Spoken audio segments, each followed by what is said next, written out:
passenger boarded a train expecting an ordinary journey home. But before that train reached its destination, one passenger would be dead.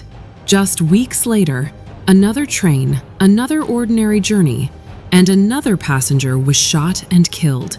The victims had no enemies in common and no connection. At first, the murder seemed completely random, but as investigators looked deeper, they uncovered a terrifying truth. The train murders were only a small part of a much larger killing spree, carried out by one of Italy's most dangerous serial killers. This is the story of the Bilancia train murders.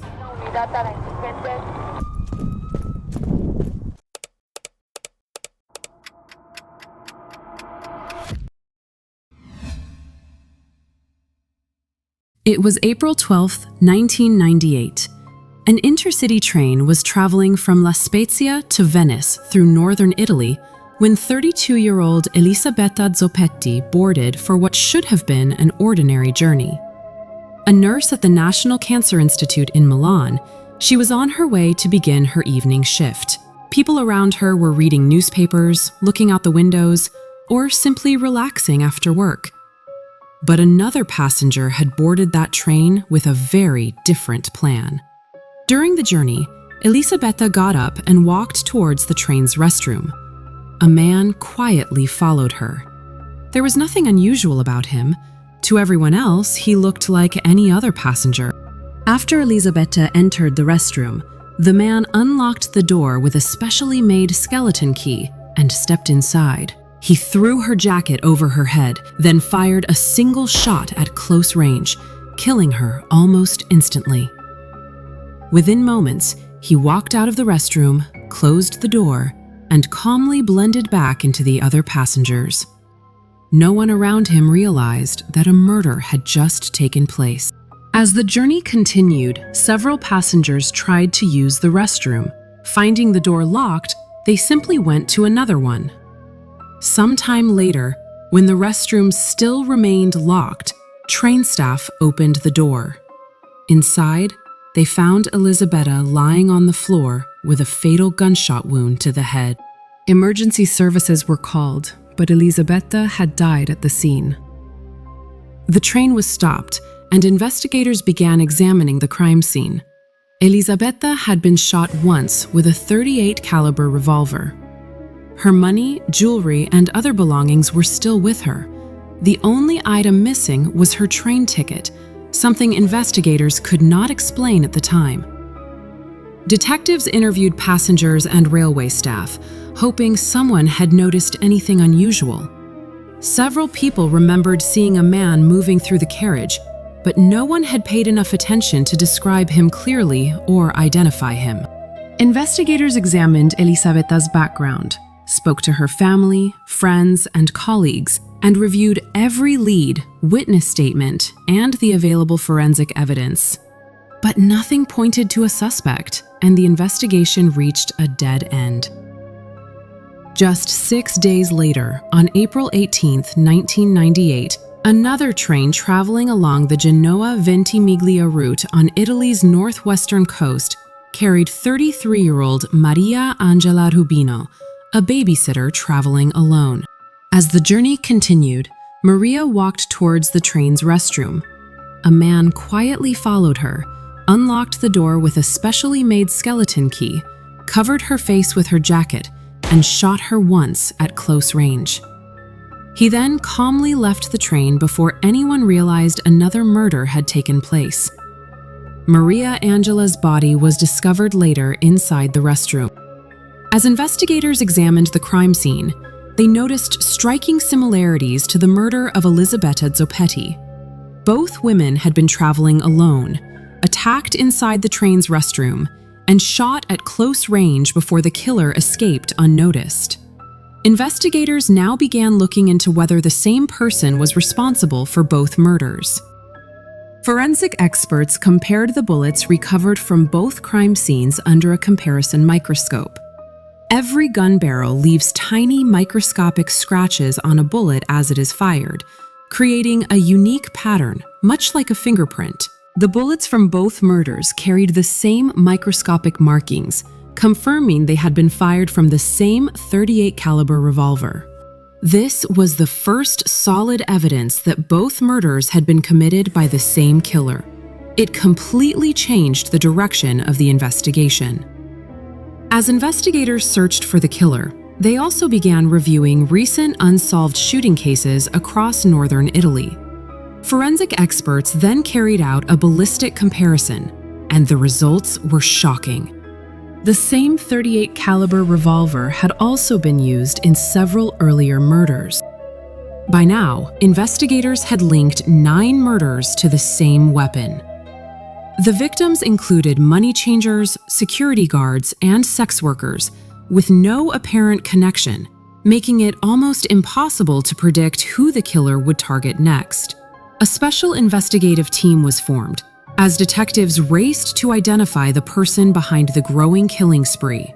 The investigation continued for weeks, but every lead ended in another dead end. As public fear spread across northern Italy, police increased patrols at railway stations and other locations connected to the murders. Detectives followed hundreds of leads, checked firearm records, and interviewing potential witnesses, but none of it brought them any closer to identifying the killer. Then the investigation took an unexpected turn. On the night of July 12, 1998, 31-year-old Lorena Castro, a sex worker, was working in Genoa when a man approached her. After a brief conversation, he suddenly pulled out a gun and shot her. Believing she was dead, the attacker walked away. But Lorena survived and was taken to a hospital. There, she gave investigators a detailed description of the man and the black Mercedes he was driving. Forensic results soon confirmed that the bullet had been fired from the same .38 caliber revolver used in the train murders and several other killings across northern Italy. For the first time in months, investigators had a living victim who had seen the attacker. Using her testimony, detectives prepared a composite sketch and began searching for both the suspect and the vehicle.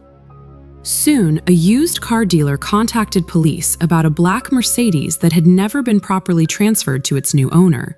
The description matched Lorena's account.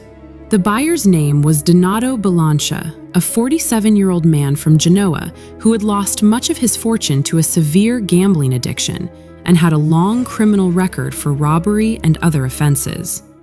Once Bilancia became a suspect, investigators placed him under surveillance, watching his movements and quietly collecting evidence. During the surveillance, detectives recovered items Bilancia had discarded, including a cigarette butt and a coffee cup. DNA testing linked him to biological evidence recovered from one of the earlier crime scenes, giving investigators their first strong forensic evidence against him. Armed with the DNA results, police obtained a warrant to search his apartment, where they found the evidence they had been searching for, a .38 caliber Smith & Wesson revolver. Forensic experts test-fired the revolver and carried out ballistic testing, confirming it was the same weapon used in the train murders and the other linked killings across northern Italy. On May 6, 1999, police arrested Donato Bilancia at his home in Genoa. Faced with the ballistic evidence, the DNA match, and the revolver recovered from his apartment, he initially denied responsibility. After 8 days in police custody, Bilancia finally broke his silence. Over the next 2 days, he described the murders in chronological order, even drawing diagrams to explain how each crime had been carried out. By the end of his confession, he had admitted responsibility for 17 murders committed between October 1997 and April 1998, along with the attempted murder of Lorena Castro. Bilancia said his choice of victims had changed over time. He had first targeted money changers, security guards, and sex workers, before later selecting lone women traveling on trains. He told investigators that he had once spared a sex worker after she begged for her life, saying she had a young child. According to Bilancia, his earliest murders were driven by revenge over gambling losses, while others were committed for robbery or to eliminate potential witnesses. However, Bilancia gave no clear motive for the murders of Elisabetta Zoppetti and Maria Angela Rubino. He said he had boarded the trains intending to kill a woman, any woman, and that the victims had been chosen at random with no personal connection to him. He also claimed that, before some attacks, he experienced intense headaches and an overwhelming urge to kill. However, psychiatric evaluations did not find him legally incapable of controlling his actions. Investigators then verified every detail of Bilancia's confession. His statements matched the crime scenes and witness accounts. The evidence against Bilancia was overwhelming, and his trial attracted national attention. Prosecutors presented the ballistic evidence, DNA results, witness testimony, and Bilancia's own confession. The court found him guilty of 17 murders and the attempted murder of Lorena Castro. Because Italy had abolished the death penalty decades earlier, Bilancia was sentenced to 13 consecutive life sentences, along with additional prison terms for his other offenses, and was never eligible for release. Bilancia remained in prison until his death on December 17, 2020, at the age of 69. The fear that had gripped northern Italy finally came to an end. But the train murders remain among Italy's most infamous crimes, committed in one of the most unexpected places. Two women had boarded trains expecting an ordinary journey home, never knowing they had crossed paths with one of Italy's most dangerous serial killers.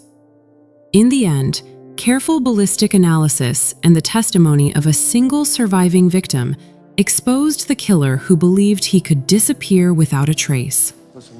If this case kept you hooked, watch my video on Dalia Dipolito, a woman who believed she had planned the perfect murder until she discovered the police had been one step ahead all along. Don't forget to subscribe to AM Crime Files for more true crime stories. Thanks for watching. I'll see you in the next one.